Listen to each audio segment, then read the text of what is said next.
Bienvenidos a todos. Para nosotros es un orgullo hoy iniciar el ciclo de actividades del año AMR 2021. Este año hemos elegido como año el medio ambiente y la salud ocupacional. Es un orgullo para nosotros darle esta oportunidad a la sección de medicina ocupacional y medio ambiente, que ha sido una de las primeras secciones científicas conformadas en la Asociación de Medicina Respiratoria. Este año ya se han desarrollado distintas actividades como las efemérides, nos han ido recordando a los médicos los días importantes que tienen que ver con el trabajo y lo que significa la enfermedad ocupacional en sí. Hoy el tema es asma ocupacional, un espacio que siempre lo escuchamos de manera reducida en nuestros congresos, pero hoy tiene un espacio completo para su desarrollo. Quiero agradecer especialmente a la doctora Rosa Benítez, a la doctora Graciela Manonelli y a todo su equipo, que han generado una actividad anual que nos va a conformar en un compendio maravilloso para poder transitar lo que significa el medio y el trabajo el medio laboral como situación real frente a la enfermedad todos los días. Así que, le voy a dar entonces la palabra ahora a la doctora Rosa Benítez, y es un orgullo para todos nosotros que este año sea el año del medio ambiente y la salud ocupacional. Rosa, tus palabras son las que siguen. Gracias por todo. Gracias, Julián. Buenas tardes a todos y a todas. Yo primero quiero agradecer, bueno, al presidente de la AMR y a través de él a toda la asociación que tiene por darnos este espacio en este año, y también es un espacio que la sección se viene ganando hace mucho tiempo, estando junto a todos los trabajadores. Y por otro lado, este año puntualmente estando no solo a todos los trabajadores, sino también a los trabajadores de la salud, en el contexto de esta pandemia, que por lo que vemos se va a prolongar todo este 2021 también. Quiero agradecer también a las expertas que nos acompañan en la sección y que, sin la cual estas capacitaciones no se podrían hacer. Tanto la doctora Manonelli como yo somos gestoras de este nivel académico que tiene la sección de medicina ocupacional. Así que orgullosa de gestionar con ellas estas capacitaciones. Que disfruten esta actualización.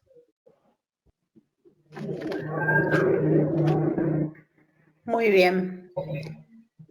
Entonces, tienen el temario, la primer charla la va a dar Julia Vázquez. Ella es neumonóloga de la UOM de San Nicolás, también es médica intensivista del Hospital San Felipe y es miembro de nuestra sección. Ella va a hablar de actualización de asma ocupacional. Me gustaría comentarles respecto a la organización de esta webinar. En principio van las disertaciones que van a ir, ustedes la conocen del programa, y vamos a ir presentando a medida que cada uno de los disertantes desarrolle su tema, pero las preguntas las vamos a agradecer que las vayan formulando ni bien termine cada disertante, para que al final de todas las disertaciones, después de la doctora Zapac, podamos responderla. Y por favor, diciendo a quién dirigen la pregunta. Bueno, sin más que eso, daríamos paso a Julia Vázquez a su presentación. Hola, buenas tardes. Yo soy la doctora Julia Vázquez. Voy a hablar del tema actualización en asma ocupacional. Bueno. Aproximadamente 360 millones de personas a nivel mundial padecen asma, y se estima que hasta un 25% de las personas en las cuales se diagnostica asma en la edad adulta están en relación al asma relacionada con el trabajo. La inhalación de distintos agentes en el lugar de trabajo puede causar asma o empeorar un asma ya preexistente.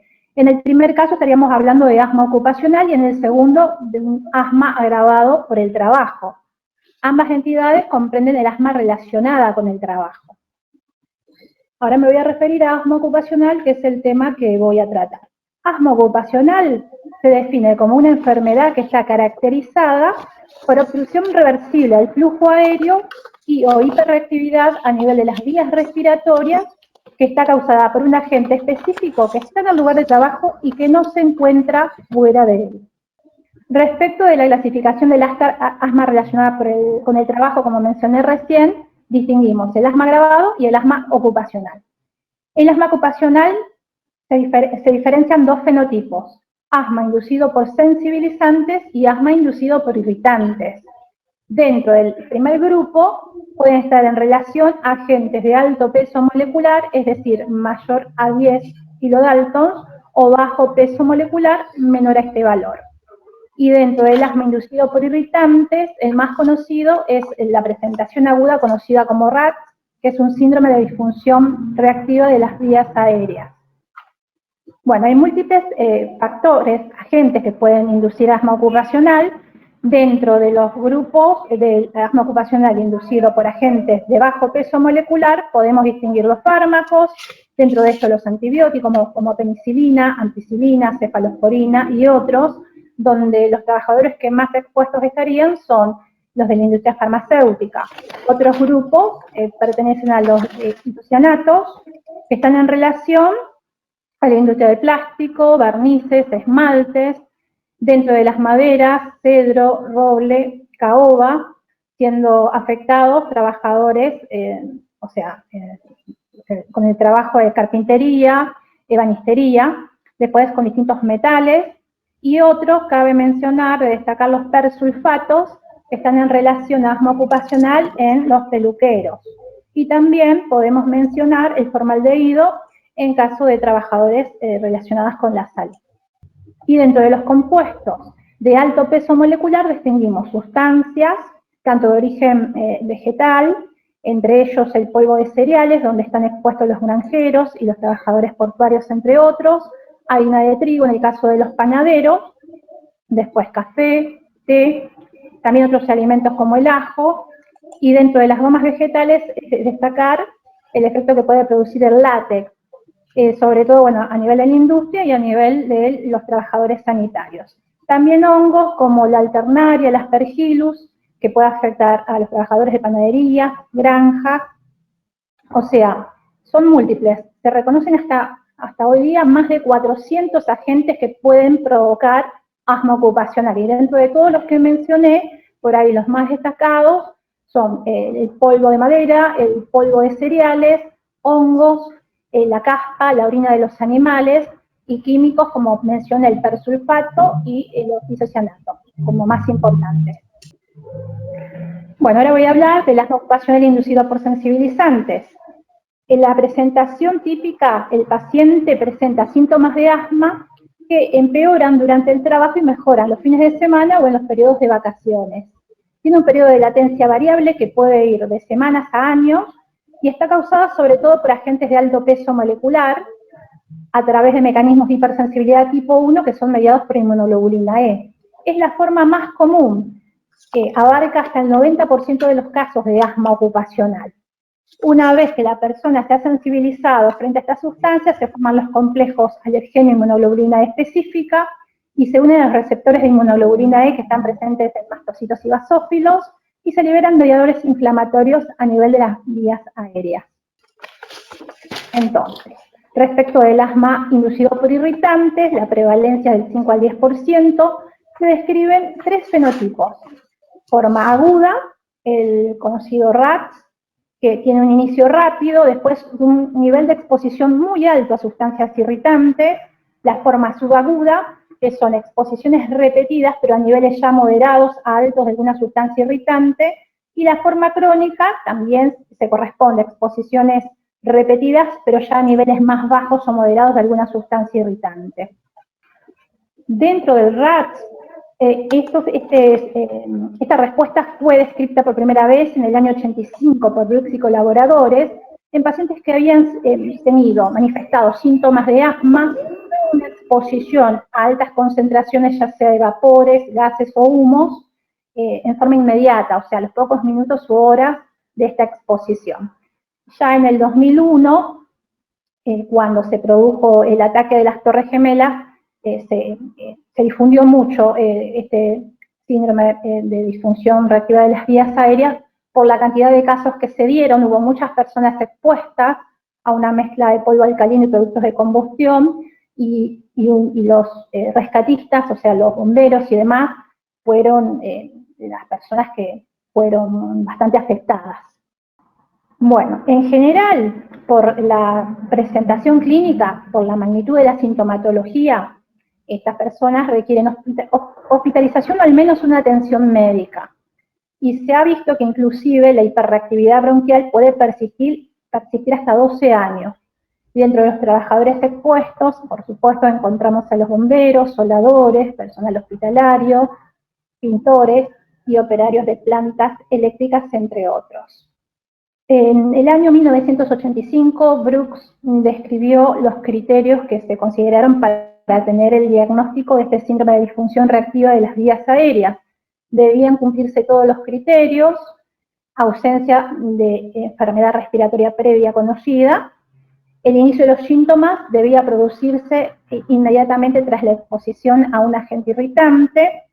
Estos irritantes debían ser gases, vapores o humos.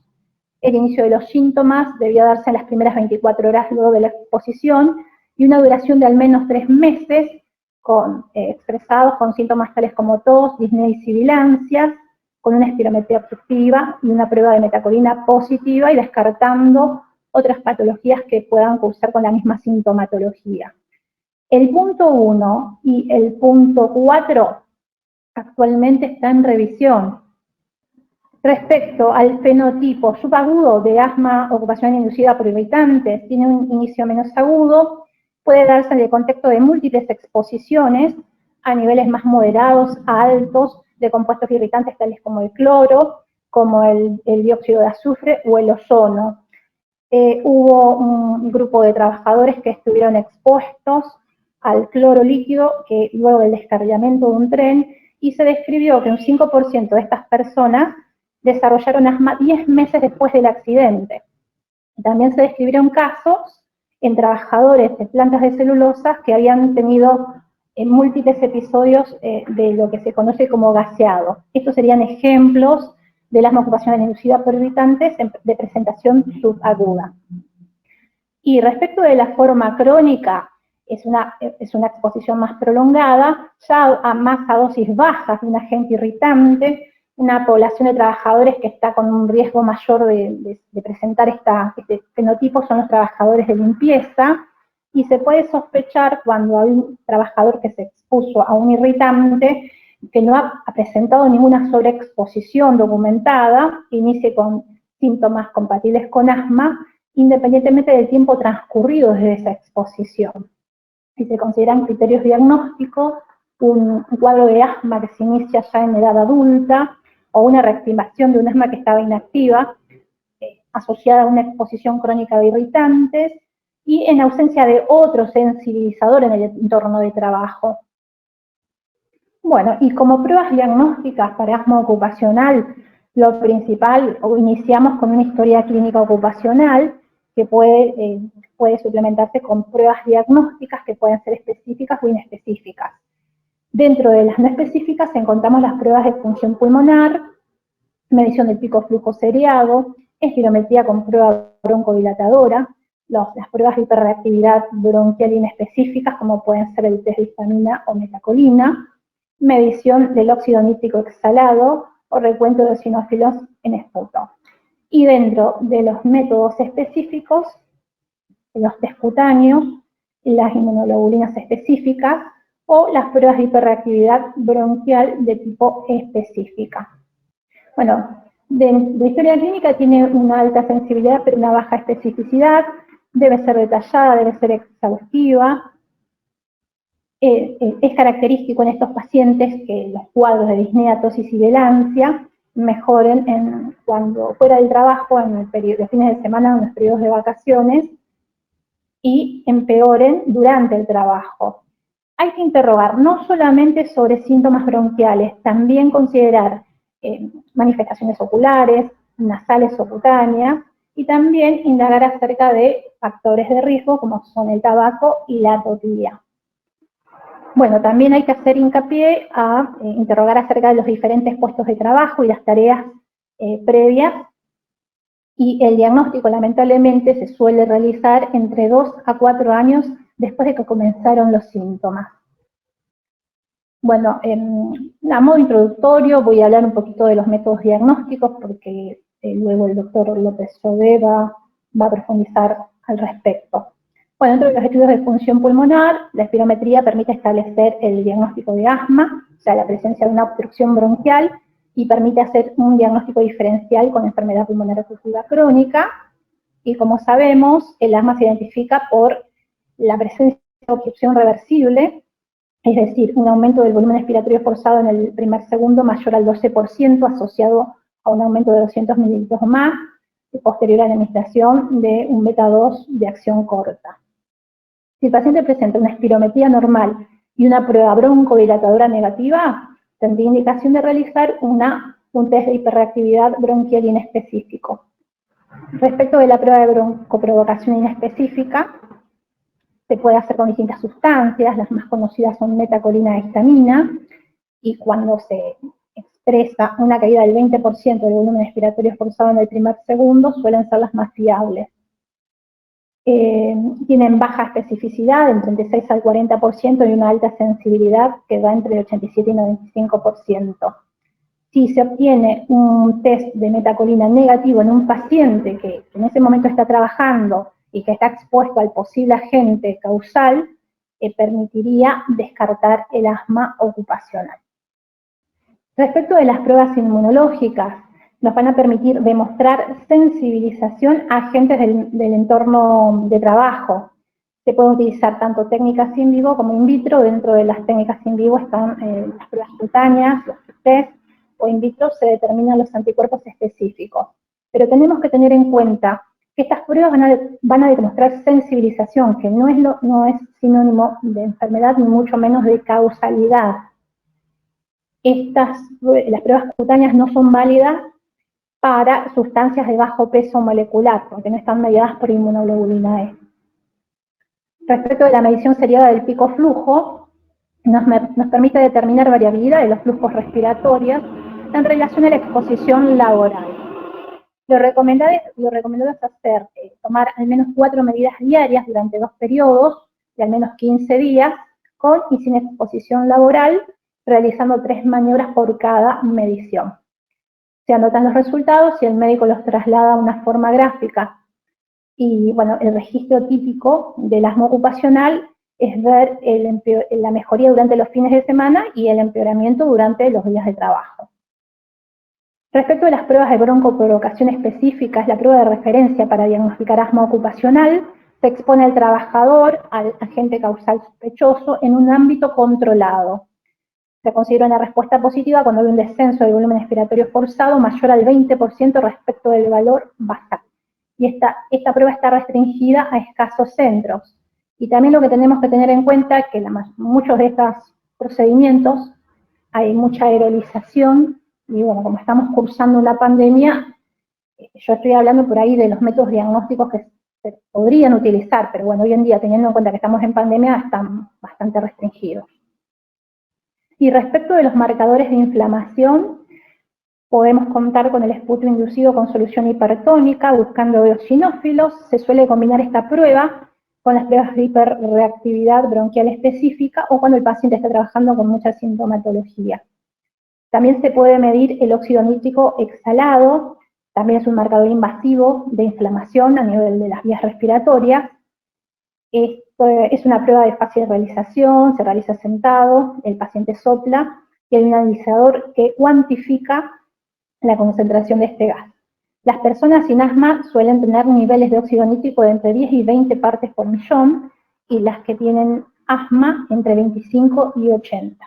Bueno, como protocolo diagnóstico en asma ocupacional, en un trabajador con síntomas que nos hagan sospechar que el paciente tiene asma ocupacional, se intentarán hacer estas pruebas manteniendo el trabajo, cuando sea posible, y sin tratamiento. Primero hay que determinar si se trata de asma. Para esto, bueno, recabamos los datos en historia clínica laboral, se realiza una espirometría con prueba broncodilatadora, y si está disponible también se puede realizar una prueba de hiperreactividad bronquial inespecífica. Si el resultado muestra una espirometría normal, un test de hiperreactividad de metacolina negativo o una obstrucción irreversible, no estaríamos frente a un paciente con asma. Si determinamos que tiene asma por medio de estas pruebas, hay que determinar su relación con el trabajo. Entonces se pueden realizar pruebas inmunológicas, medición del pico-flujo, y también se pueden medir, buscarse células en esputo y medición de óxido nítrico. Si estos resultados son concluyentes, podemos arribar a un diagnóstico de asma ocupacional y solamente realizar prueba de provocación específica en caso de que el paciente ya no esté trabajando, que los resultados previos de estos estudios que mencioné no sean concluyentes, o si está expuesto a múltiples factores que pueden ser causa de su cuadro de asma ocupacional y cuando esto no está definido. Y después, este en realidad es un esquema de las guías nacionales, cómo se puede evaluar un paciente en el cual se sospecha asma relacionado con el trabajo en centros que no están especializados. Si se cuenta con una espirometría, se puede realizar esta prueba con administración de broncodilatadores y en base a la respuesta se va viendo cómo se continúa, ¿no? Si esta respuesta broncodilatadora es positiva y hay alta sospecha de asma ocupacional, y si es posible, se tendría que derivar a un centro que cuente con experiencia y con los métodos complementarios necesarios para terminar de confirmar este diagnóstico. En caso de que la espirometría dé normal o la respuesta broncodilatadora sea negativa, si se cuenta con los alimentos necesarios para hacer un test de hiperreactividad inespecífico, se realizaría. Si es positivo, correspondería también derivar a un centro especializado.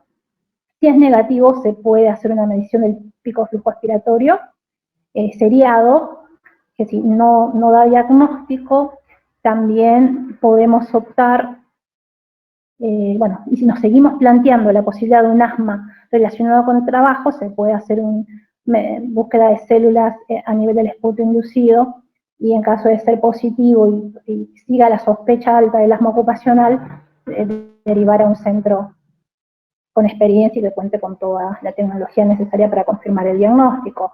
En otra rama se podría intentar hacer los test inmunológicos, el prick test, y también buscar los anticuerpos específicos para el agente para el cual se sospecha, pero en la práctica esto es difícil de realizar. Respecto al manejo del asma ocupacional, los pacientes que tienen el fenotipo inducido por sensibilizantes tienen que ser reubicados. El tratamiento farmacológico no va a variar respecto del asma no ocupacional, y respecto a los pacientes con asma ocupacional inducida por irritantes, el fenotipo inducido por irritantes, podrían continuar en el mismo trabajo, pero siempre con un tratamiento apropiado y medidas preventivas para que no se repita una exposición a altos niveles de una sustancia irritante. Y si esto ocurre, si hay una exposición a altos niveles de una sustancia irritante, obviamente que hay que eliminar ese agente y hay que brindarle medidas de protección a los trabajadores, como un correcto uso de una protección respiratoria y obviamente evacuar el lugar. Y en el caso del RAT, el tratamiento incluye broncodilatadores, corticoides y en caso de presentar hipoxemia del paciente, oxigenoterapia. Los trabajadores con el prototipo de asma ocupacional inducido por irritantes que regresen al mismo ambiente de trabajo, que como mencioné, esta opción es válida, deben recibir educación sobre los efectos de la exposición y tener una evaluación médica regular. Respecto de las medidas preventivas, pueden ser medidas preventivas primarias, secundarias o terciarias. Las primarias se consideran medidas tendientes al cuidado ambiental, y medidas de higiene industrial. Dentro de estas podría ser, en caso de ser posible, utilizar la robótica, ventilación y uso de respiradores.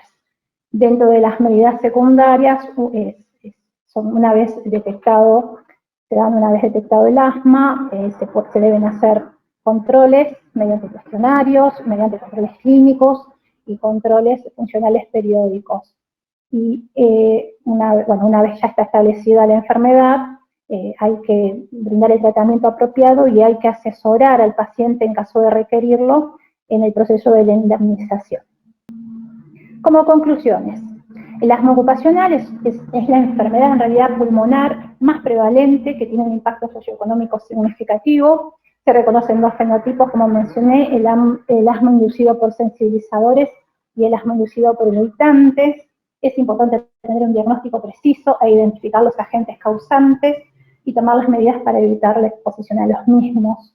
El diagnóstico se basa en una historia clínica y una historia ocupacional y pruebas que confirmen la hiperreactividad bronquial. La prueba más precisa es el test de hiperreactividad bronquial específico. Evitar en forma completa la exposición es más eficaz que la evitación total que la parcial. El pronóstico es mejor si la enfermedad se detecta de manera temprana. Se ha visto que hasta un 25% de los pacientes pueden normalizar su examen funcional respiratorio y, bueno, y un porcentaje importante continúa con estas alteraciones. La prevención en sus 3 niveles, primaria, secundaria y terciaria, son obligatorias para tratar el asma ocupacional inducida por sensibilizantes. La terapia farmacológica no varía respecto del asma no ocupacional, con un enfoque escalonado, y es importante una mejor estandarización de las pruebas de diagnóstico e identificar los mecanismos que impulsan los distintos fenotipos, y también se requieren más investigaciones. Muchas gracias por su atención. Finalizo mi exposición. Muy bien, muchas gracias, doctora Vázquez. Ahora vamos a seguir con el programa. Les recuerdo que las preguntas, para quienes empezaron más tarde, las pueden mandar por escrito, indicando a quién la dirigen, y al final de las presentaciones va a dar lugar a las respuestas de las mismas. Ahora seguimos con Martín Maillo, que es director del Instituto del Buen Aire, es docente de neumonología del Litoral, de la Universidad Nacional del Litoral, y además es vocal de inmunología y obstructiva. Te escuchamos entonces, doctor, y como ven esto es bastante federativa, como toda es la AMR, ¿eh? Hay de todos los disertantes de todas las provincias que hemos podido. Gracias, doctor, te escuchamos.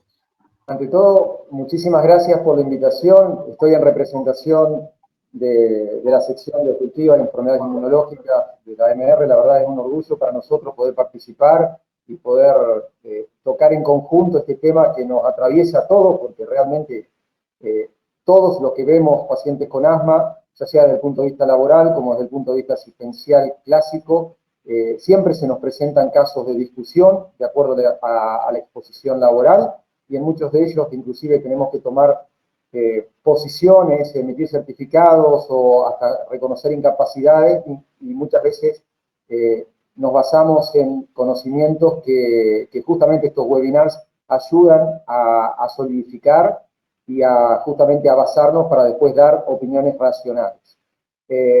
Yo además tengo un conflicto de intereses y soy médico del trabajo, o sea que también tengo un problema en esto porque estoy formado en esta parte.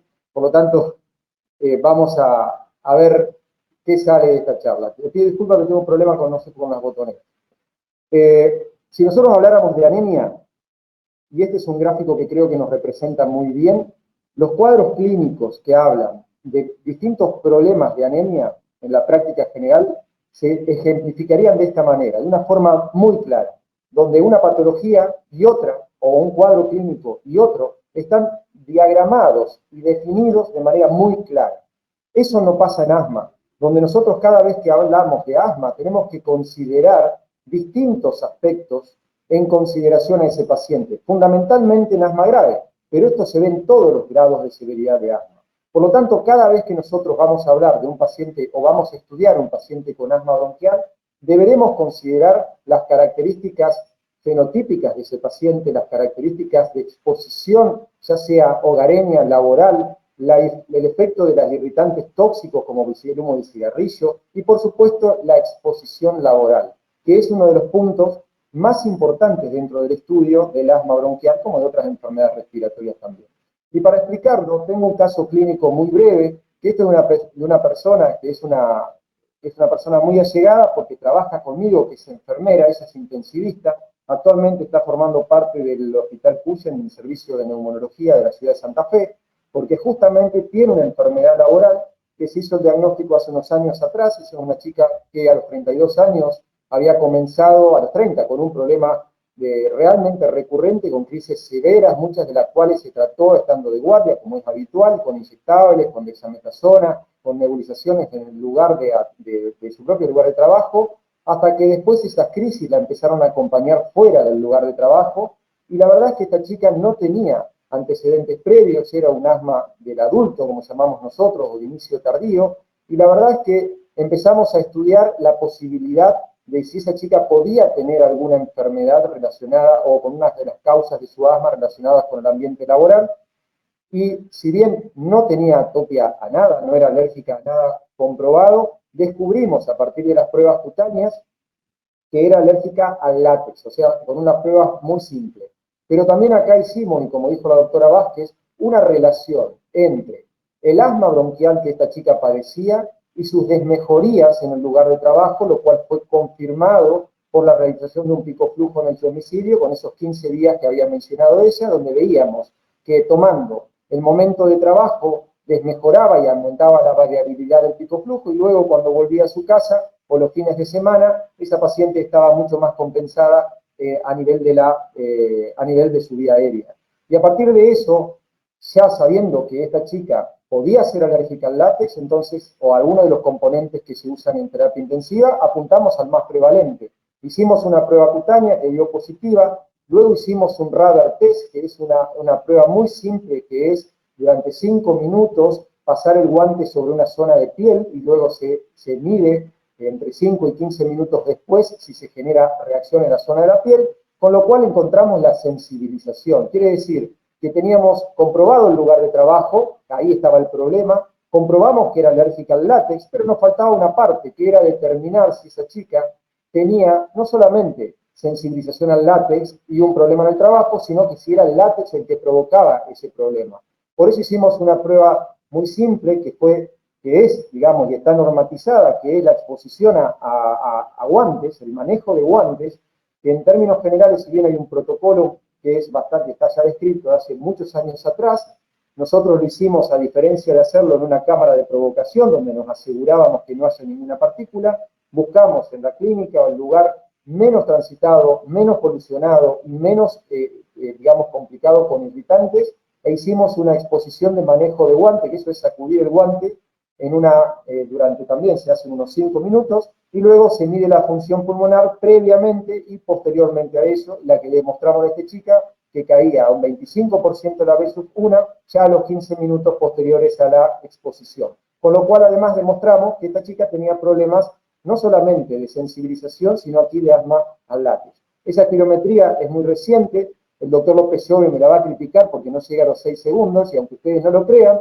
esta chica trabaja con nosotros, no hace espirometría en este momento, pero la técnica le cuesta y le costó siempre. Pero en su momento, cuando tenía unos años menos, soplaba con más intensidad, se ve que la pasión la llevaba a ella, y logramos demostrar objetivamente la caída de la función pulmonar. Por lo tanto, el diagnóstico de ella fue asma ocupacional por látex, por eso se cambió su lugar de trabajo, lamentablemente para ella, porque quería seguir, pero a partir de eso ella se estabilizó, aunque nunca dejó de ser asmática desde ese momento y sigue todavía necesitando tratamiento a pesar de limitar, porque no se controló absolutamente el agente, sino que cambió de lugar de trabajo, pero minimizó la exposición porque ya no puede, digamos, no hay lugar, según dicen en el hospital, como para ubicarla en otro lugar, y látex en el hospital lamentablemente va a seguir habiendo por mucho tiempo. Y si nos vamos a la explicación fisiopatológica, nosotros podemos encontrar, y un poco lo que hablamos, es siempre estos dibujitos que son muy interesantes, que la mayoría de las veces nos confunden, pero que acá trataremos de explicar cuál es la fisiopatogenia del asma en general. Nosotros podemos tener distintos mecanismos de producción del asma, pero conocemos los más comunes, que son por la producción del asma alérgico, que estimula fundamentalmente las células de TH2 o la célula linfoide innata tipo 2, y a partir de la cual se produce la producción aumentada de inmunoglobulina E, que fue lo que metimos en las pruebas cutáneas y en laboratorio con esta chica, pero también el reclutamiento y la llegada y la presencia de mediadores de los eosinófilos por distintos mecanismos. Hoy sabemos que hay distintos tratamientos que actúan por distintos targets, por eso este tipo de diapositivas se hacen cada vez más frecuentes de ver, pero lo que un poco queremos decir acá es que en el asma en general la mayoría de los pacientes están ubicados de la mitad hacia la izquierda de la diapositiva. Ellos son la mayoría de asma alérgicos o la mayoría de asmas mediados por inflamación eosinofílica. Esto es muy importante en la fenotipificación del asma grave. Y ojo, porque muchos de los pacientes con asma ocupacional se presentan como cuadros de asma grave, más allá del desencadenamiento en el lugar de trabajo. Pero también tenemos otros casos de asma que ya utilizan una vía de inflamación diferente, donde acá ya juegan los linfocitos TH17 o T-helper1, que se caracterizan y se diferencian de los TH2, que serían este grupo por aquí, de presentar inflamación neutrofílica sobre la inflamación eosinofílica. Pero también tenemos cuadros donde esa inflamación es combinada, que son los tipos paucigranulocíticos, donde ya son unas formas combinadas de tratamiento. Y si nosotros miramos esto y nos acordamos de esta diapositiva, podremos entender un poco los mecanismos que obran cuando hablamos de asma ocupacional, fundamentalmente pensando que los irritantes, al igual que las infecciones y al igual que la contaminación aérea, pueden desencadenar inflamación que puede ir hacia el lado de la inflamación de tipo no TH2 de predominio neutrofílico o hacia la inflamación de tipo TH2 de origen bien eosinofílico y alérgico en muchos de los casos. Por lo tanto, siempre considerar en la fisiopatogenia del asma, cualquiera sea la presentación de ello, el rol que pueden jugar el trabajo y los irritantes que ahí se utilizan, o los sensibilizantes, como la parte del inicio de la génesis del desarrollo de la inflamación. Como decíamos, como dijo la doctora Vázquez también, esta es una clásica clasificación donde lo que yo le agrego en esta diapositiva es hacer una llave para hablar del asma inducido por irritantes que ella también explicó en la disertación anterior. Y si vamos a la historia natural del asma ocupacional, esto es lo que sucede a grandes rasgos en la historia de ese paciente hasta que muchas veces con el correr del tiempo logramos un diagnóstico. Digamos que el comienzo de la enfermedad dependerá, y la presencia de manifestaciones de asma dependerán, como sabemos en asma en general, de distintos factores que influyen y que interactúan entre sí, como los factores genéticos, tanto la presencia de factores agresivos, por así decirlo, como la ausencia de factores protectivos, el tabaquismo, la atopia, como en el caso fundamentalmente de aquellos de alto peso molecular, de aquellos alergenos de alto peso molecular, condiciones particulares del huésped también, y por supuesto el nivel, las características y los tipos de sensibilizantes que pueden encontrarse en el lugar de trabajo.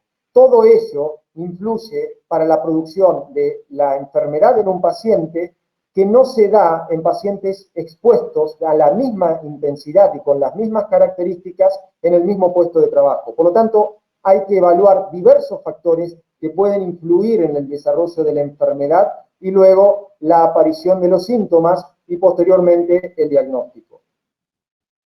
Bien, dentro de la predisposición genética, tenemos que decir que esto se ha avanzado mucho en los últimos años, pero lamentablemente no logra explicar la mayoría de los casos de asma ocupacional, donde sabemos que los cambios a nivel epigenéticos o a nivel genético que ocurren fundamentalmente en el complejo mayor de histocompatibilidad, puede influenciar, junto con también cambios a nivel de las glutamil sintetasas, puede originar la predisposición para ciertos tipos de asma, como por ejemplo se ha demostrado con la presencia del HLA-DQB1 en el caso de pacientes con asma inducido por isocianatos, o sea, con sustancias de bajo peso molecular. Pero también se ha visto que la gran familia de la glutatión S-transferasa y las alteraciones particulares que puedan darse en ella son predisposiciones que inducen a la aparición de inflamación en la vía aérea, motivado fundamentalmente por productos químicos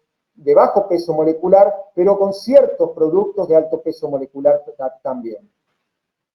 Y dentro de las diferentes exposiciones laborales podemos decir, como dijo la doctora, que hay varias que son sumamente frecuentes y que muchas veces tienen que ver con el lugar donde uno desarrolla su actividad.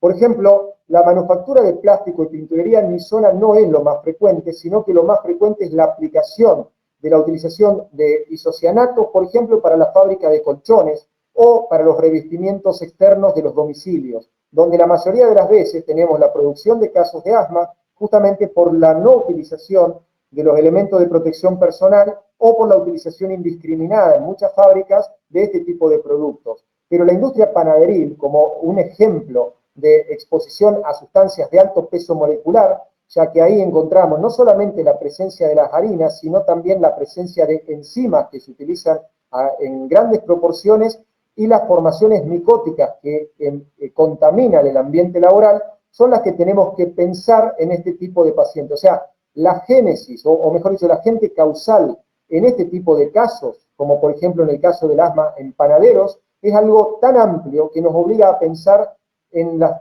distintas causas que pueden subyacer en el ambiente de esa persona.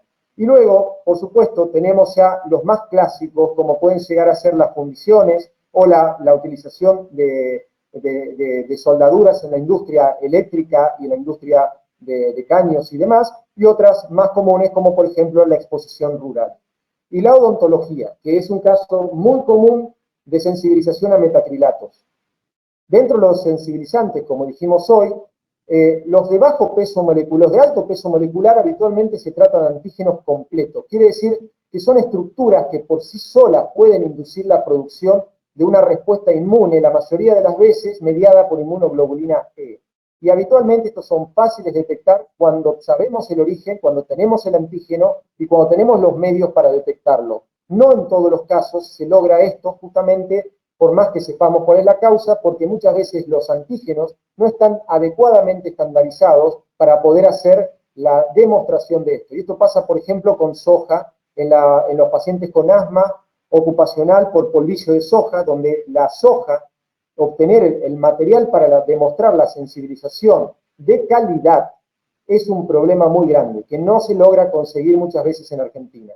En cambio, con los de bajo peso molecular, acá la diferencia es que estos ya no son partículas pesadas, que partículas inmunogénicas por sí solas, donde son proteínas o glicoproteínas. Acá estamos hablando en muchos casos de metales o de químicos de muy bajo peso molecular, que por sí solos no pueden actuar, sino que necesitan la colaboración de proteínas del organismo, fundamentalmente de la vía aérea, para que a partir de esto puedan desarrollar la respuesta inmune. Como dijo la doctora, en la mayoría de las veces, las sustancias de bajo peso molecular no producen sensibilización alergénica, pero sí algunas se le ha demostrado, como por ejemplo en las sales de platino, dependiendo mucho de las características del paciente, porque además esto se demostró en pacientes fumadores, por lo tanto se debía dar la condición de exposición a sales de platino, de ser tabaquista y a partir de eso y de acuerdo a la exposición, desarrollar el asma ocupacional. Y los irritantes, que justamente son aquellas sustancias químicas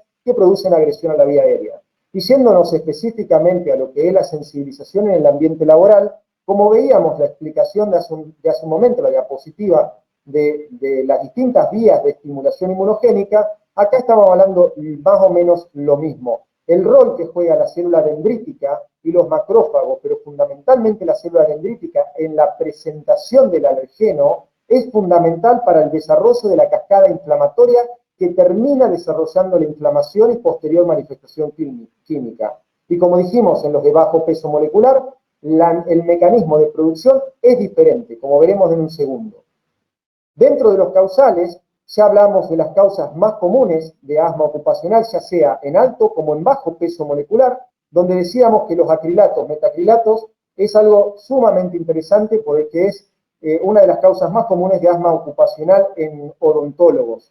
También se ve en las personas que trabajan con piezas dentarias y también se ve en aquellos que trabajan no solamente como trabajo, sino como hobby, utilizando pegamentos como los zapateros. Y uno de los casos que más me llamó la atención a mí cuando una vez tuve que formarme en esto en un país, afuera de Argentina, era que el primer caso que tuvimos era un asma por metacrilato y era una persona que se dedicaba a un hobby que era pegar soldaditos. Su hobby era eso, pero también trabajaba vendiendo esos soldaditos. Eran soldaditos de plástico y plomo que se encargaba de pegarlo con una sustancia en un ambiente cerrado. Y desarrolló un asma ocupacional / recreacional por esta sustancia. Es un caso realmente llamativo, como los antibióticos también.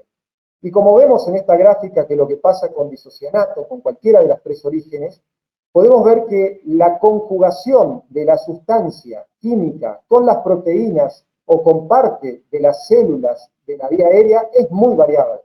Hay distintas formas de relacionarse, distintas formas de transformarse en aptenos, de transformar ese apteno en una proteína sensibilizadora o irritante. Depende el grado de unión a las proteínas, dependerá el tipo de manifestación e inclusive la sensibilización. Esta es una cabina con un modelo que usábamos, que son, luego hablará el doctor López Llove, pero bueno, son las cabinas específicas para la broncoprovocación, idealmente con sustancias de bajo peso molecular. Y ya yéndome a otro tema, presento este caso. Este paciente, que se me presentó hace un mes y medio atrás, es un caso bastante interesante, porque este hombre primero es de Helvecia, lugar histórico porque fue donde atraparon a los hermanos Lanata y la otra más, que se habían escapado hace un tiempo atrás, que pasó de ser un pueblo rural dedicado fundamentalmente al cultivo del arroz, a transformarse en un lugar donde fue todo el mundo en un ratito. Ese paciente que viene derivado por la RT, en este caso, tenía como antecedente haber sufrido una inhalación tóxica producto de que lo fumigaron a él y a 6 compañeros de trabajo con una avioneta que estaba fumigando con agroquímicos el campo donde estas personas estaban trabajando. Alcanzaron a meterse en una habitación, pero fueron todos fumigados, de los cuales 4 quedaron internados, 3 estuvieron en la guardia, pero esta persona fue internada en terapia intensiva porque realmente tuvo un cuadro respiratorio, una insuficiencia respiratoria en ese momento muy grave. Por suerte salió de ese cuadro, pero a partir de ahí continuó con frecuentes cuadros de disnea o presión torácica y expectoración persistente que lo llevaron a tener 2 internaciones más a lo largo de un año y que múltiples consultas a guardia, y el cual el tratamiento que venía recibiendo era de salbutamol a demanda, no había sido visto por especialistas, solamente iba a las guardias, solamente lo atendía la RT, estuvo un año sin trabajar, por lo menos crecieron en su enfermedad, y cayó a la clínica para ser investigado, para ver cuál era su cuadro. Esta persona tiene una espirometría normal, con una DLCO, con una, digamos, aumentada en 126%, corregido por hemoglobina, con lo cual, y a la clínica realmente parecía un asma bronquial, pero con la diferencia donde no podíamos demostrar, salvo una prueba de provocación, que este paciente tenía un cuadro de asma claramente, pero que tenía una forma de presentación atípica porque el paciente nunca fumó, nunca tuvo alergias en la infancia, nunca tuvo problemas respiratorios compatibles con asma, por lo tanto nos hizo sospechar en RATS. ¿Y qué es el RATS? El RAT es, como lo dijo la doctora, es una exposición, o sea, es la disfunción de la vía aérea, o sea, es una función anómala, exagerada, fundamentalmente con manifestación de broncoespasmo, que se da habitualmente en forma accidental y es muy común, como ocurre en los accidentes ambientales o como ocurrió en las Torres Gemelas, que es el caso emblemático donde ahí hubo RAT y donde hubo asma ya por irritantes, que es el cuadro más prolongado, más crónico, y que se caracteriza, según la definición, porque existe una agresión de la vía aérea indicada por un irritante. Y la verdad es que esto lo vemos todos los días nosotros, porque la forma más común de que nosotros tenemos, por lo menos de consulta por agresión de la vía aérea, que gracias a Dios está disminuyendo, es por las amas de casa y la utilización inadecuada del detergente y la lavandina cuando van a limpiar los baños. Las amas de casa y también amos de casa también, por supuesto, y el personal doméstico muchas veces consulta luego de intoxicaciones por estos productos a partir de la inhalación de ácidos en la combinación de estas 2 sustancias. Y para definirlo, como hicimos recientemente, hablamos de que esto es una forma de presentación muy similar al asma bronquial o con asma bronquial, en la cual muchas veces no cumplen los criterios clínicos y de demostración funcional respiratoria clásica, pero que tiene la historia típica de haber aparecido luego de una aparición accidental, habitualmente de una irritación tóxica de la vía aérea, que apareció dentro de las 24 horas, pero que, como dijo la doctora, puede aparecer posteriormente, inclusive hasta una semana después, y se sigue considerando RATS, o bien luego de exposiciones repetidas a irritantes químicos, muchas veces accidentales o no, puede aparecer con el correr del tiempo, inclusive con el correr de los meses y hasta el año. Si pudiéramos hacer una prueba de metacolina, Esto nos daría que hay broncoespasmo, justamente en ese caso, que se demuestra la caída de la B1, pero también lo hemos demostrado con ejercicio en algunos casos. Y, por supuesto, no debe haber patología pulmonar que justifique lo que le está pasando a esta persona, y obviamente tiene una evolución variable como una característica que tiene el asma bronquial. Estoy a disposición para las preguntas y muchísimas gracias de nuevo por la invitación y lamento la interrupción, que la verdad que no sé qué pasó. Muchas gracias, Martín. Hay que dar una charla de fisiopatología tan amena y con presentaciones de caso. Muy lindo, gracias. Ahora le pedimos que nos pasen la presentación de un caso de nuestra coordinadora, Rosa Benítez. Así que, Muriel, si lo puedes tener listo. Y les recuerdo que las preguntas son siempre al final, ¿verdad? Bueno, el caso que vamos a presentar en este contexto justamente es de un auxiliar de la educación, los llamados porteros. La historia laboral de la paciente, de 0 a 17 años, parto, niñez, adolescencia, sin atopías ni alergia. De los 17 a los 25 años, vendedora de comercio de zapatos. Allí no tuvo ningún síntoma de vía aérea superior, ni tampoco respiratorios. De los 26 a los 30 años, trabajó de niñera. Y de los 30 a los 46 años actualmente es auxiliar de la educación. Comenzó a tener más o menos al cuarto año de trabajar, estar en este trabajo, en la permanencia, rinitis, tos, silbidos y opresión torácica. De los 6 compañeros de trabajo que tiene, 2 más padecen por lo menos 2 síntomas similares como la rinitis y la tos.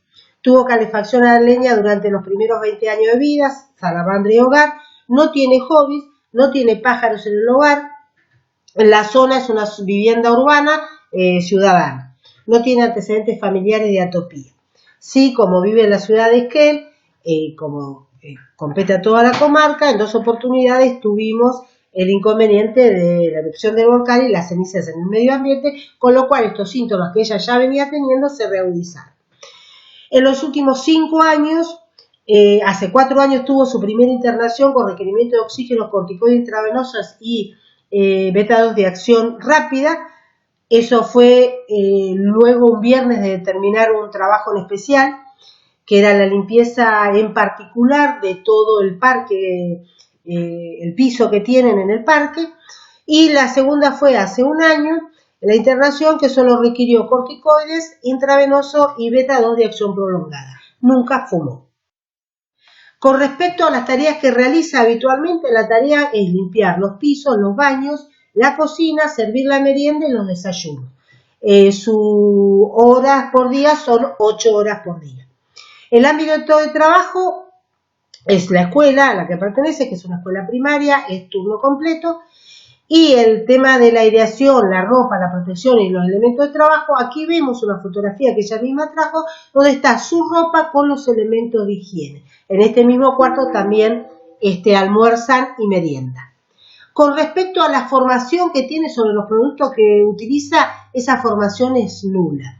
Con respecto a la percepción del riesgo, o sea, la preparación, la protección y la eliminación, tendría que venir lo que ella utiliza para la desinfección y la higiene de esta manera, y esto es lo que se le entrega, ni siquiera con un nombre legible. Por otro lado, también le entrega este tipo de material líquido para poner para limpiar los pisos, que no es otra cosa que gasoil. Con respecto a los estudios que le realizamos para saber cuáles eran estas características, estos síntomas crónicos que venía trayendo, le hicimos mediante, en la comarca se utiliza bastante como compañero de trabajo al trabajador comunitario o al agente sanitario. Entonces utilizamos, le pedimos por favor que realice el pico flujo a esta trabajadora, y se lo realizó los días de trabajo, los fines de semana y los días que hubo cambio de actividad o vacaciones. La espirometría que le realizamos nosotros dio un GOL 2 con un BEF de 65%, con reversibilidad parcial, y la radiografía de tórax sin lesiones en parénquima ni pleurales. la saturación de oxígeno en reposo era 97%, el PEF medido los fines de semana fue de 420 mililitros, intrasemana después de 6 horas de trabajo fue 340 mililitros y en cambio de tarea fue mayor a 450 mililitros. La inmunoglobulina E en el laboratorio como dato positivo fue de 1000, la eosinofilia fue del 8% en una sola oportunidad, de las 4 veces que le pedimos laboratorio, de 870.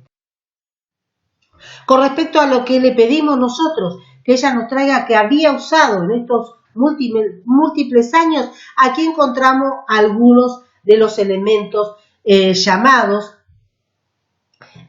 domisanitarios, que son para limpieza, lavado, odorización, desodorización, higienización, desinfección o desinfectación, que se utilizan en este caso en el ámbito público, ¿no? Nuevamente donde tenía guardada la ropa. Esto es, en el mejor de los casos, lo que le traía, en el peor de los casos, era este bidón que ni siquiera tiene letra legible. ¿Para qué son las fichas de seguridad? Las fichas de seguridad que deberían tener estos elementos, el objetivo principal es que el trabajador esté informado sobre las propiedades y los peligros que tiene el material que manipulan y el material al que están expuestos. Es una normativa internacional y que tiene que ver sobre los daños sobre la salud, sobre su posibilidad y probabilidad inflamatoria, sobre la reactividad y cuáles son los elementos que deben tener el trabajador para el cuidado cuando usa esta sustancia. En el caso de esta paciente, la paciente refiere a haber utilizado gasoil y masacerrín, líquido para las PASO, que es hidrocarburos aromáticos, cloruro de amonio más hidróxido de potasio. Las 3 cosas que utilizó.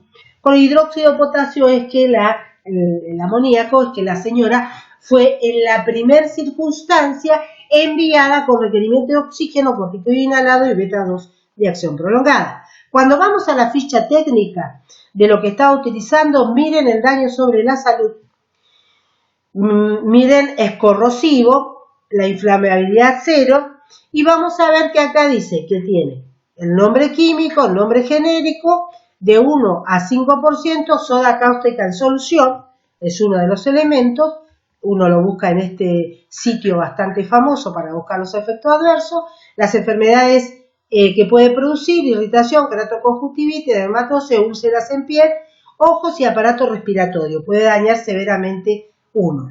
Y el otro, más que nada decía cardiocirculatorio, y cuando vamos a la inhalación de cualquiera de los dos, tos y dolor de garganta, tiene que usarse con ventilación, la extracción localizada y tiene que tener protección respiratoria al paciente. Y bueno, proporcionar asistencia médica y llevarla a un lugar donde haya aire limpio. Estas 2 sustancias pertenecen a los agentes ácidos sulfúrico, ácido clorhídrico, dióxido de azufre, amoníaco, cloro y óxido, son todas sustancias que son utilizadas en el trabajo de limpieza que hace esta paciente y son las pasibles de producir los conocidos RATs. Cuando nosotros hablamos del gasoil, sabemos que históricamente es una sustancia oncogénica, es sensibilizante, produce disrupción endógena y también puede producir RAT, asma y neumonía por hipersensibilidad. Por otro lado, si vemos que utilizamos el flujo pico como materia de medir estos cambios en el flujo pico, si lo hubiera habido y los hubo, sabemos que la sensibilidad y la especificidad de este método es bastante alta, 86 y 90%, y por otro lado, estos son los criterios clínicos para el diagnóstico de asma laboral. El diagnóstico diferencial no fue una bronquitis eosinófila, no fue una bronquiolitis, no fue una neumonía por hipersensibilidad, tenía placa de tórax sin lesiones, no tenía disfunción de cuerdas vocales y sí un interrogante para los expertos si esto fue una sensibilización.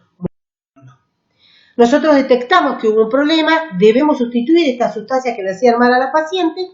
Estos serían los pasos que deberíamos seguir en la etapa de sustitución.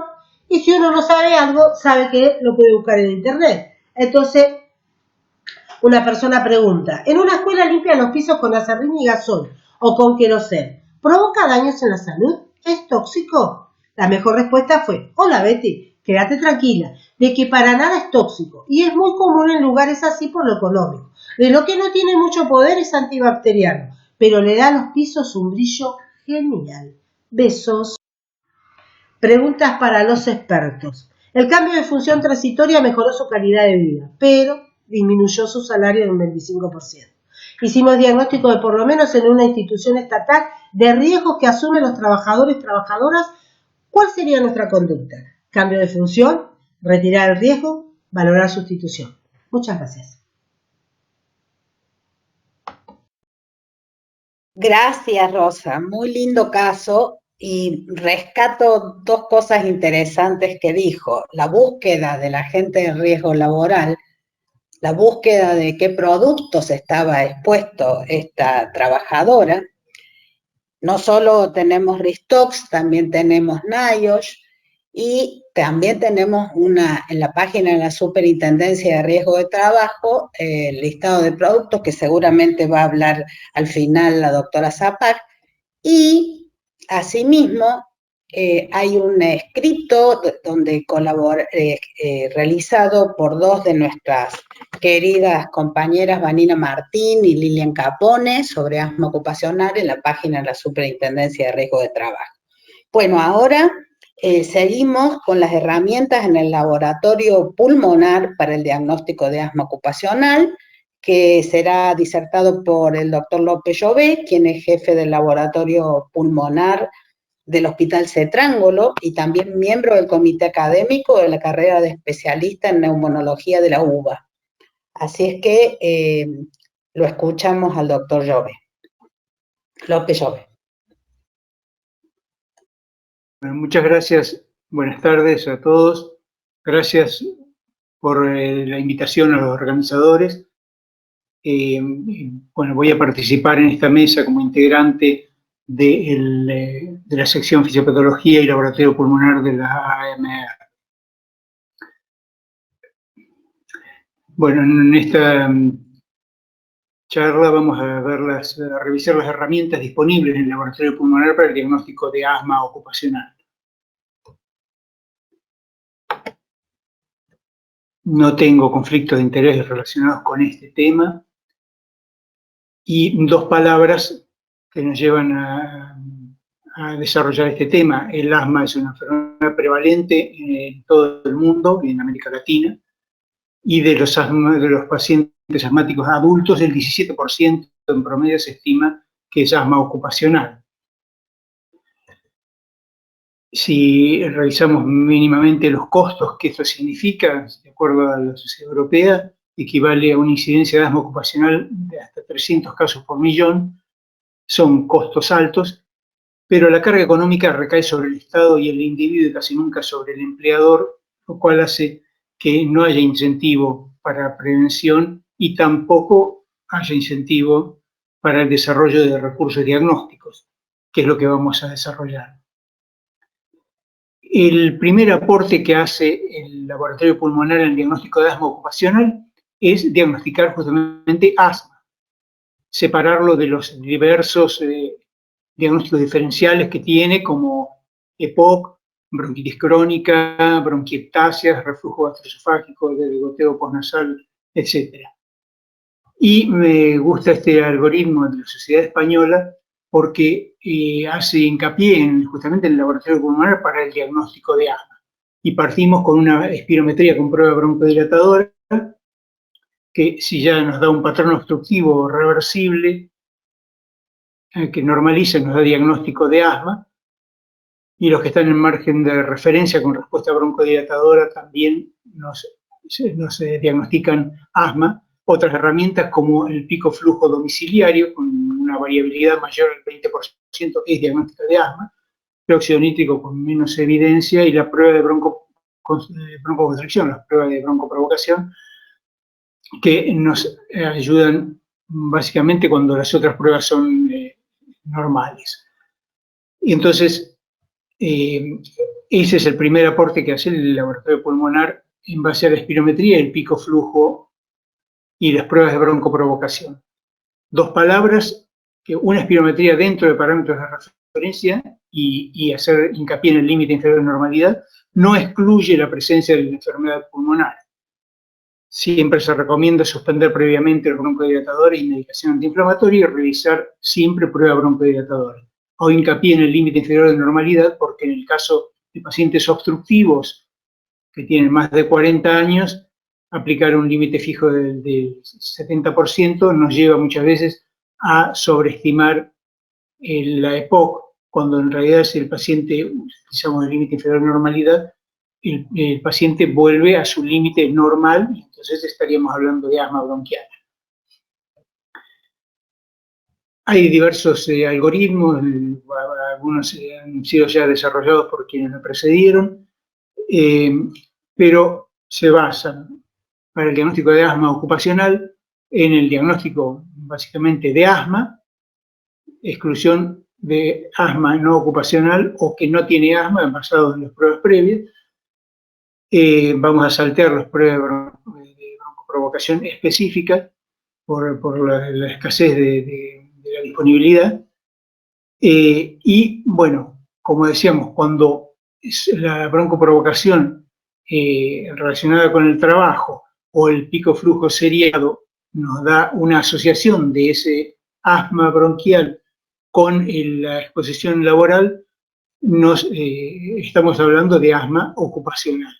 En el caso de que nos dé positiva, estamos hablando de asma ocupacional.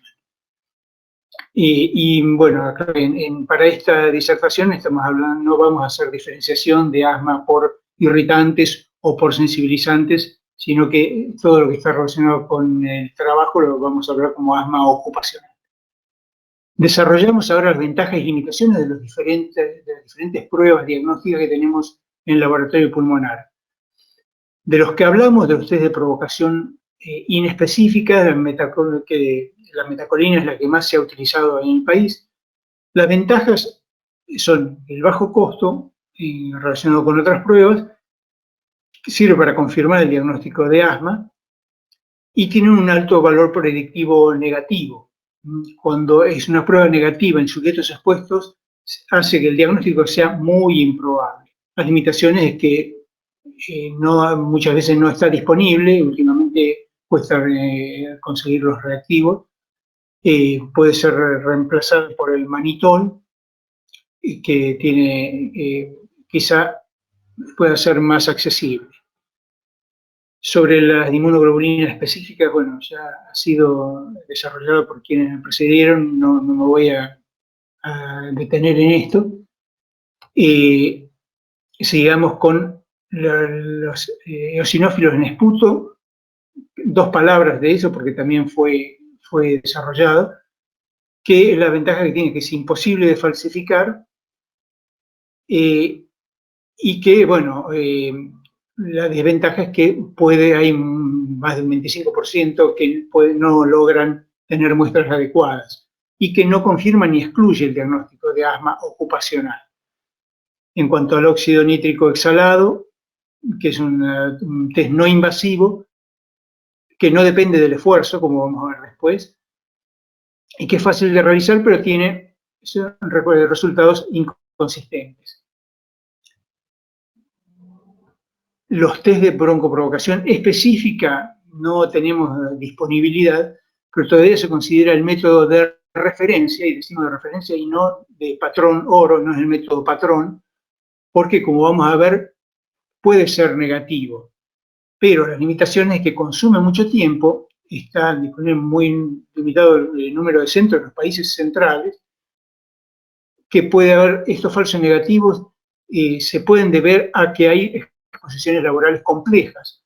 O sea, el test de broncoprovocación específica utiliza un desafiante o una sustancia que se utiliza para desafío, pero en el ambiente laboral puede haber otras a las que el sujeto, el trabajador, está expuesto y que no están presentes en el test de provocación específica. El test de broncoprovocación en el trabajo es un poco más complejo de implementar, pero si uno lo utiliza en las condiciones concretas de trabajo, en las condiciones habituales, excluye asma ocupacional. Uno monta un laboratorio para desafiar el árbol respiratorio, el árbol bronquial, a las sustancias, a todas las sustancias a las que está expuesto. Entonces puede haber también irritantes y no solo sensibilizantes. pero no hay aquí identificación del agente causal. Y un punto muy importante es que requiere autorización del empleador. Me detengo un poco más en el pico flujo seriado, que es la herramienta que más fácilmente tenemos a mano y más máxime en el ambiente actual de pandemia, que es una herramienta de bajo costo, no requiere equipo específico, que permite la evaluación domiciliaria y fundamentalmente la exposición laboral habitual. En el caso de pensar en fabricación de resultados, esto se puede prevenir utilizando aparatos como los que vamos a ver después. Hay análisis computacional por computadora disponible para facilitar el análisis de los datos y dar unos resultados más confiables. La limitación es que, decíamos, depende del esfuerzo, que es imposible de realizar cuando el trabajador ya ha sido retirado definitivamente de la exposición, que, bueno, requiere el entrenamiento y la colaboración de los sujetos, y que, como otros, no identifica al agente causal. Vemos acá el caso de un panadero con asma ocupacional. En celeste están los días trabajados, en blanco, las columnas en blanco, cada columna es un día, y está graficado el mínimo, medio y máximo pico flujo de cada jornada. Entonces vemos cómo después, durante los días de descanso el pico flujo aumenta, disminuye progresivamente durante las jornadas laborales y vuelve a aumentar en los días de descanso. Este es un patrón típico de asma ocupacional graficado con el pico de flujo. Decíamos que los criterios, como dijeron antes, para respirometría, con respuesta a broncodilatadores, y en el caso del pico flujo, para diagnóstico de asma, 60 mililitros de mejoría con broncodilatadores o 20%, y esto que decíamos acá, que la variación diurna del 20% es diagnóstico de asma. Acá vemos uno de los aparatos de pico flujo, diría de los más recomendables, y aquí la fórmula, en este caso se usa monitoreo durante 2 a 4 semanas para el diagnóstico de asma con una variabilidad mayor del 20%, y aquí la fórmula para variabilidad diaria del pico flujo, el máximo menos el mínimo, dividido el promedio del máximo y el mínimo, o sea, máximo más mínimo dividido 2, expresado en porcentaje.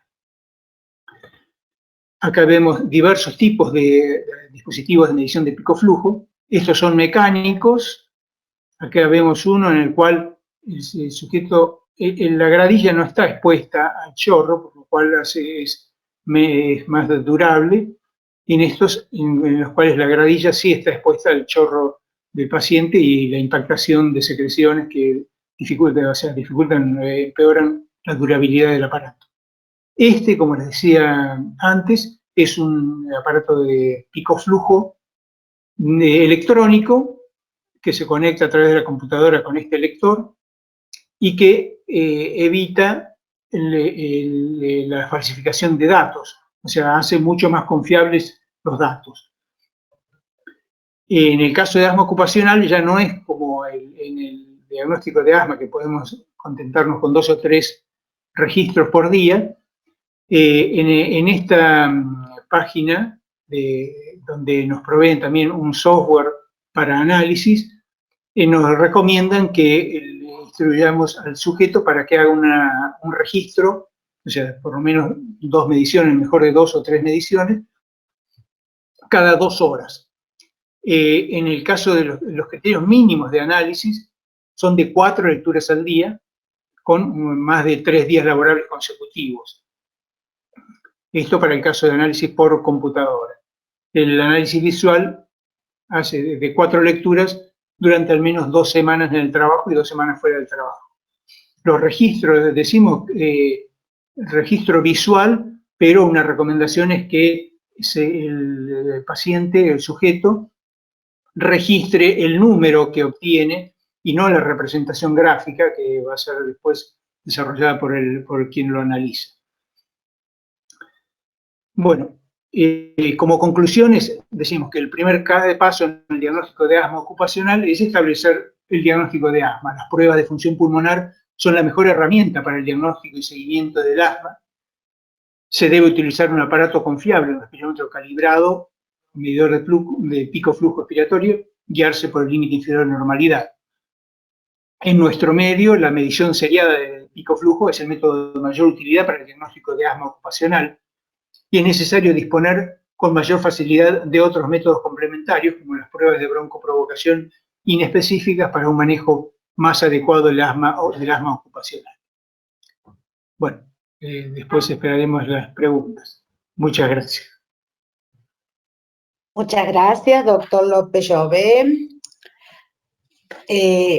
Para finalizar, les recuerdo que sigue la doctora Judith Zapac, quien nos va a hablar de la legislación argentina del asma ocupacional. Te escuchamos. Judith es de Mendoza, es neumonóloga y médica del trabajo y es docente en la carrera de Medicina del Trabajo de la Universidad Nacional de Cuyo. Adelante. Bueno, buenas noches sería casi. Me toca la última charla. Por un lado, uno está más cansado del público, pero por otro lado, ya los compañeros han hablado de muchos de los temas y explicado muy bien, así que va a ser más fácil. Bueno, en realidad ustedes saben, o si no lo saben se los cuento, nosotros tenemos una legislación en el área laboral, que es la Ley 24557, que está vigente en la Argentina desde julio de 1996. Acá solo para introducir un poquito, ponemos que el asma es una enfermedad respiratoria más frecuente en los países industrializados. Alrededor del 15% de los casos de asmas en el adulto son producidos por el trabajo, y más del 25% de los pacientes que ya eran asmáticos previos a ingresar, ¿no es cierto?, a un lugar de trabajo, pueden sufrir exacerbaciones de su asma, ya sea por una exposición única e inusual, lo que hemos visto como RATS, o la exposición continua en el trabajo, y lo que, por supuesto, significa un costo económico importante y una carga para la salud.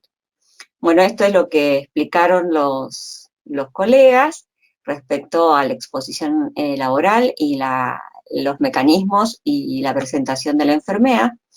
Y bueno, los criterios que claramente son la obstrucción reversible, la hiperrespuesta bronquial y la inflamación característica de esta enfermedad. Bueno, respecto a la clasificación del asma, lo que ya vimos, el asma laboral alérgica mediada por IgE, el asma causada por sustancias laborales específicas, y el asma laboral producida por irritantes.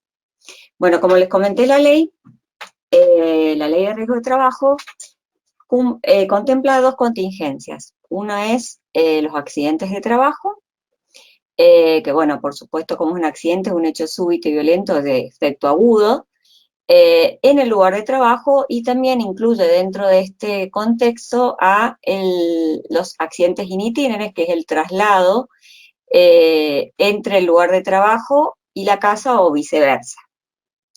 Y lo otro que cubre son las enfermedades profesionales que están enmarcadas dentro de un decreto, que es el decreto 658 del 96, que es un listado que está vigente desde el 96, que es revisado en teoría continuamente por el Poder Ejecutivo Nacional.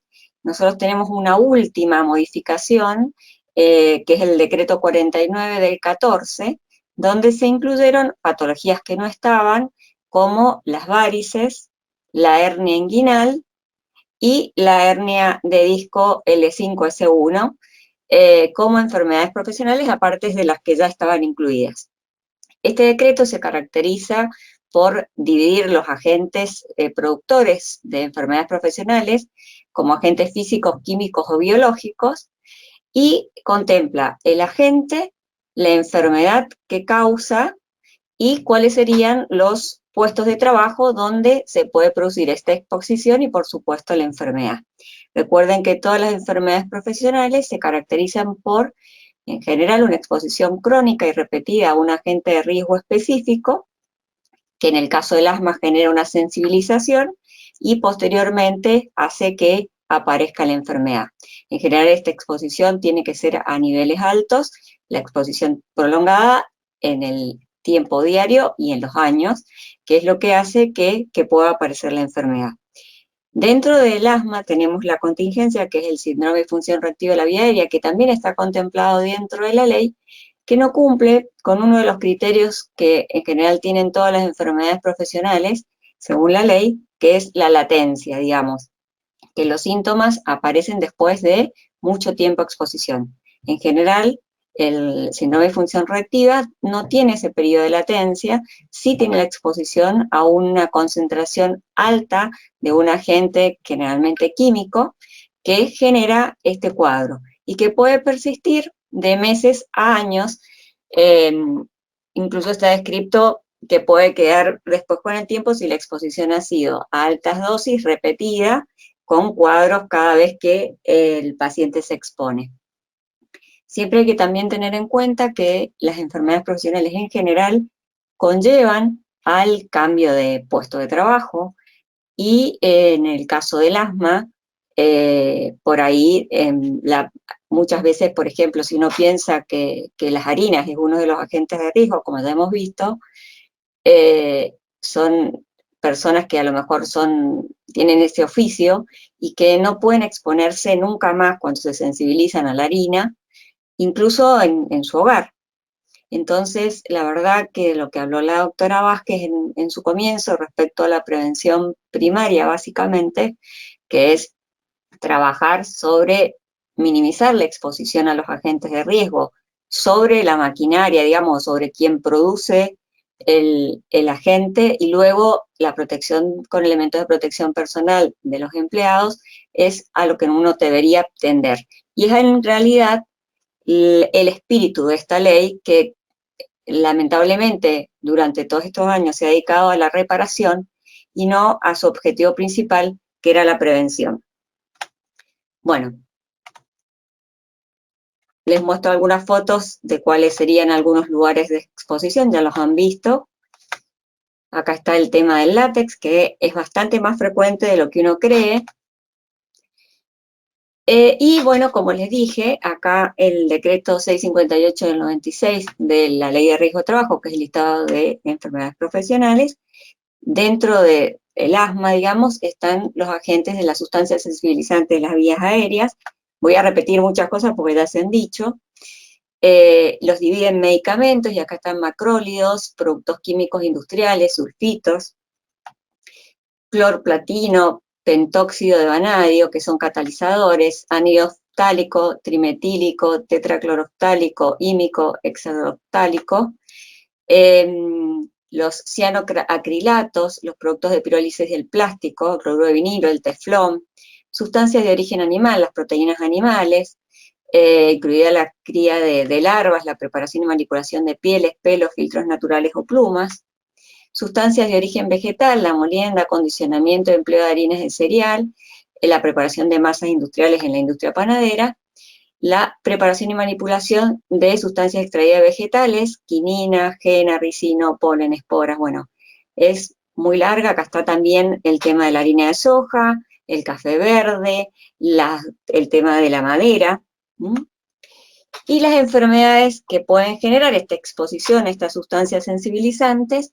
son la rinitis alérgica recidivante, la disnea acmatiforme, ya que habla como causa de la enfermedad, como exacerbación, el asma bronquial recidivante con cada nueva exposición, y la insuficiencia respiratoria crónica obstructiva secundaria a la enfermedad asmática, cuando obviamente no se trata o no se saca a la persona del lugar de exposición.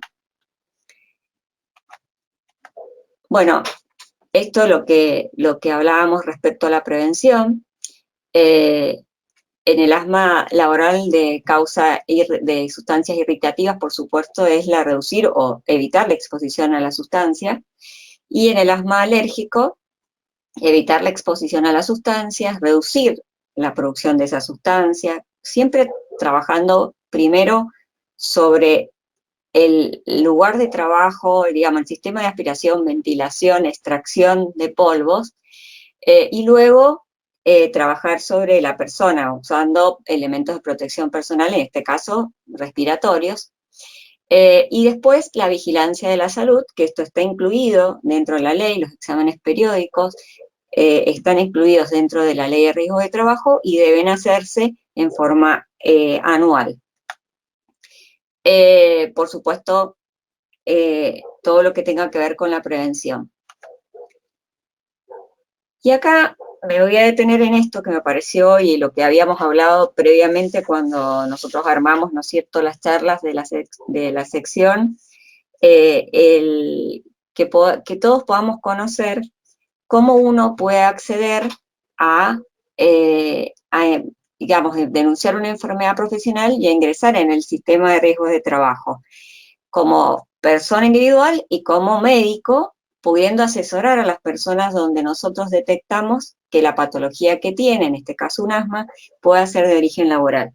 Para lo cual, siempre hay que incluir y no olvidarse de preguntar en qué trabaja la persona, con qué trabaja, qué trabajos ha tenido en su vida, porque si nosotros no tenemos en cuenta que de una jornada de un día, y un gran porcentaje del día la persona lo dedica a trabajar, nos olvidamos de una cuestión muy importante en esa persona y que puede haber sido la causa del problema por el cual está consultando. Bueno, ¿cómo se denuncia la ART? Una de las formas es a través del empleador, que es la denuncia administrativa que hace el empleador, que hoy prácticamente es online.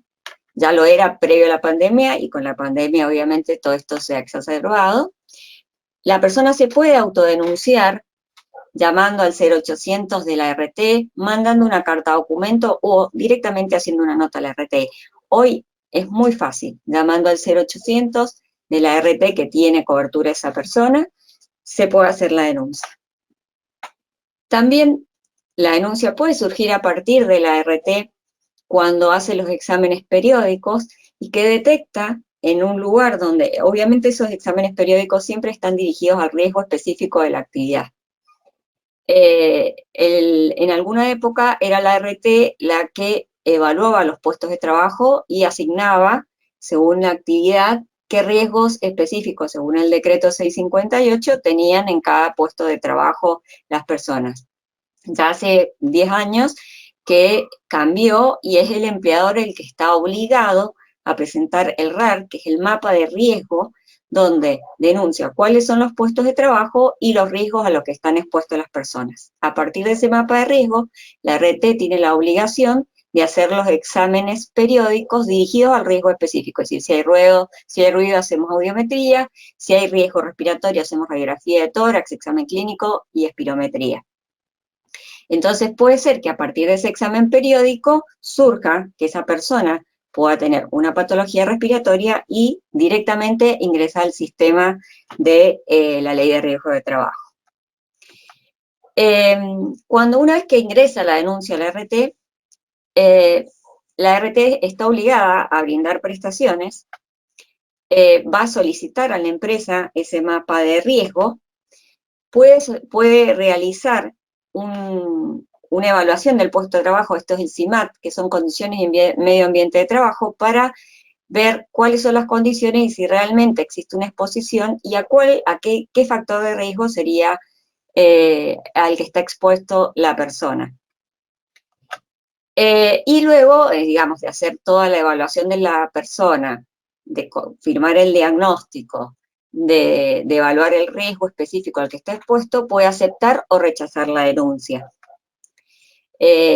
Normalmente hay 10 días para rechazar la denuncia, salvo que se haga una suspensión de plazos, que es mandar una notificación al empleado, donde se le dice que, bueno, se van a tomar 20 días más, es decir, 30 días en total, para uno definir si acepta o no esa denuncia.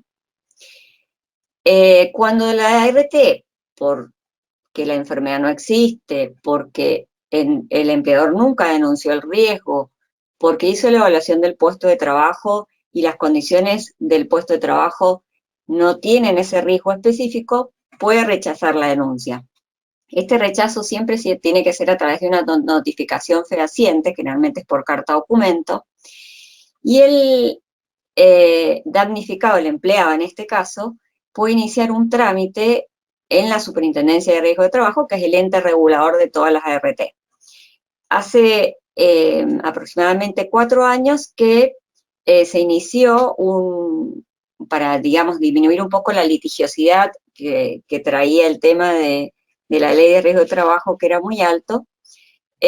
Como no deja de ser un trámite administrativo, las audiencias en la comisión médica, o que son médicas, digamos, y intervienen los médicos, se incluyó el patrocinio letrado del damnificado como para que la pata legal estuviera incluida, digamos, en esa decisión.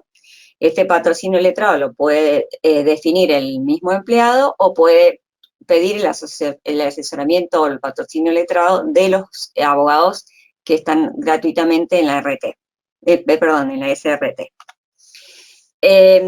Bueno, debe presentar certificado médico y estudios que avalen el diagnóstico, y se va a hacer una junta médica donde, aparte de evaluar al paciente, se puede solicitar interconsulta de especialista, estudios complementarios y pedirle a la RT que aporte el CIMAT o el mapa de riesgo. Este dictamen, que tiene un plazo para poderse dictaminar, puede decir que es realmente una enfermedad profesional, entonces la ART debe cumplir este dictamen y darle todas las prestaciones, ya sea de diagnóstico como de tratamiento y de por vida, incluida la recalificación laboral, que la recalificación laboral es una prestación más que da la ART y que tiene que ver con la posibilidad de volver o no al puesto de trabajo. Si, por ejemplo, se dio el caso de un panadero y su sensibilización es a la harina, claramente esa persona no va a poder volver a trabajar a esa empresa, porque aunque lo pusiéramos en el salón de ventas, lo mismo estaría expuesto a las harinas. Entonces, si no hay posibilidades de reubicación de esa persona en la empresa, la RT puede brindar capacitación o herramientas para que esta persona pueda realizar un emprendimiento como cuentapropista.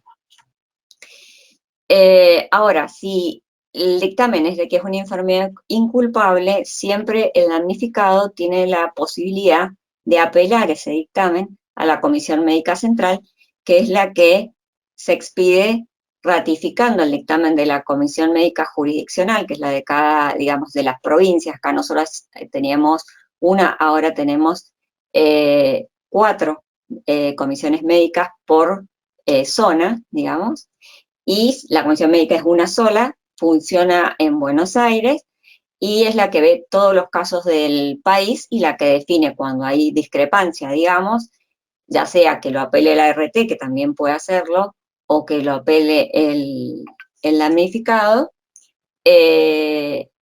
interviene y dictamina. Bueno, respecto a la incapacidad, el asma siempre deja una incapacidad. El decreto 659 del 96 es el baremo de la ley, y dentro de ese baremo hay una generalidad respecto a qué estudios debe tener un paciente o cualquier persona que quiera, es decir, reclamar una incapacidad. Bueno, por supuesto, todo lo que tenga que ver con las lesiones que están dentro del listado, los elementos diagnósticos, anamnesis, examen físico, el laboratorio específico. Acá está en general de todas las enfermedades respiratorias, así que va a haber algunos estudios que no aplican para el asma. diagnósticos de imagen si fuera necesario, las pruebas funcionales, acá habla de endoscopías y biopsias, por supuesto, en casos de cánceres no aplicaría el asma, y todos los estudios que midan, ¿no es cierto?, la función pulmonar. Respecto a la incapacidad de per se, el asma ocupacional se divide en 3 categorías. Una de ellas es el asma sin hiperreactividad inespecífica, que es aquella persona que una vez retirada de su puesto de trabajo no vuelve a desarrollar los síntomas de asma.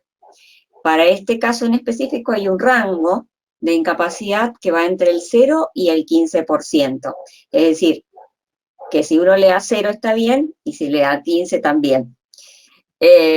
Bueno, esto por ahí es algo subjetivo que, como esta ley tiene sus cosas buenas, también tiene sus cosas malas y perfectibles y que habría que mejorar. Después hay otro tipo de asma, que es el asma con hiperreactividad inespecífica, que es esa persona que a pesar de que lo alejemos del puesto de trabajo, permanece teniendo en forma cotidiana o permanente síntomas. Y la incapacidad aquí varía entre el 15 y el 30%. Y luego el asma bronquial severo, que por supuesto tiene connotaciones desde la parte funcional y que se comportaría de alguna manera como es algo tan crónico como una bronquitis crónica obstructiva, que tiene un porcentaje de incapacidad mayor. Y acá lo que habla de esto respecto al, específicamente sería el síndrome de estrés, el RATS, perdón,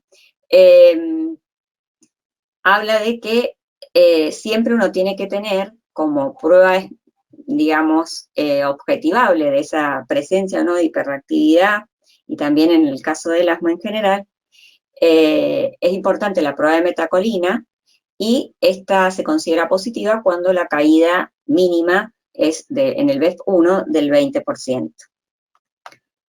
Bueno, nada más que decirles, estamos abiertos a las preguntas. El tema por ahí de la ley no es el tema más lindo, pero bueno, es importante conocerlo para poder también ayudar a los pacientes y orientarlos en qué hacer.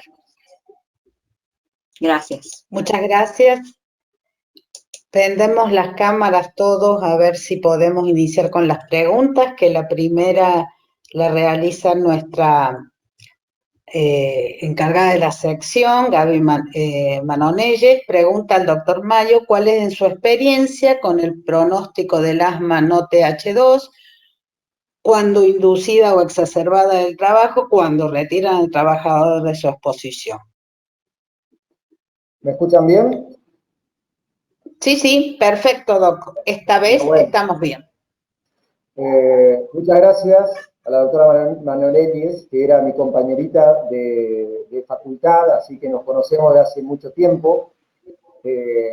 Lo que sucede con el retiro digamos, del trabajador es que más o menos entre el 30 y el 50% de las veces el asma bronquial no mejora.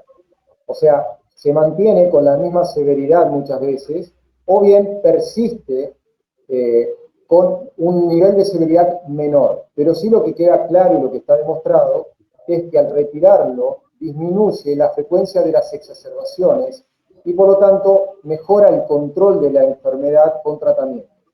En general lo que uno tiene que decir es que cuando se desarrolla el asma bronquial en un trabajador, retirarlo del trabajo es fundamental para evitar la progresión, por ejemplo, de los procesos de remodelamiento bronquial, pero lamentablemente no asegura que se libre del asma para toda la vida. Eso es un tema difícil de discutir muchas veces con las aseguradoras o con los empleadores, porque refiere que el paciente sigue teniendo problemas, aún o que sigue generando ausentismo, pero el problema lo generaron por justamente la exposición, en muchos casos inadecuada, que han tenido durante muchos años. Bien, muchas gracias. Para el doctor López Llobé, si se está realizando metacolina, contéstala por favor. Bueno, Con el advenimiento de la pandemia, muchos de los estudios que antes se realizaban normalmente, como las pruebas de ejercicio, de las pruebas de esfuerzo con consumo de oxígeno, han prácticamente dejado totalmente de realizarse.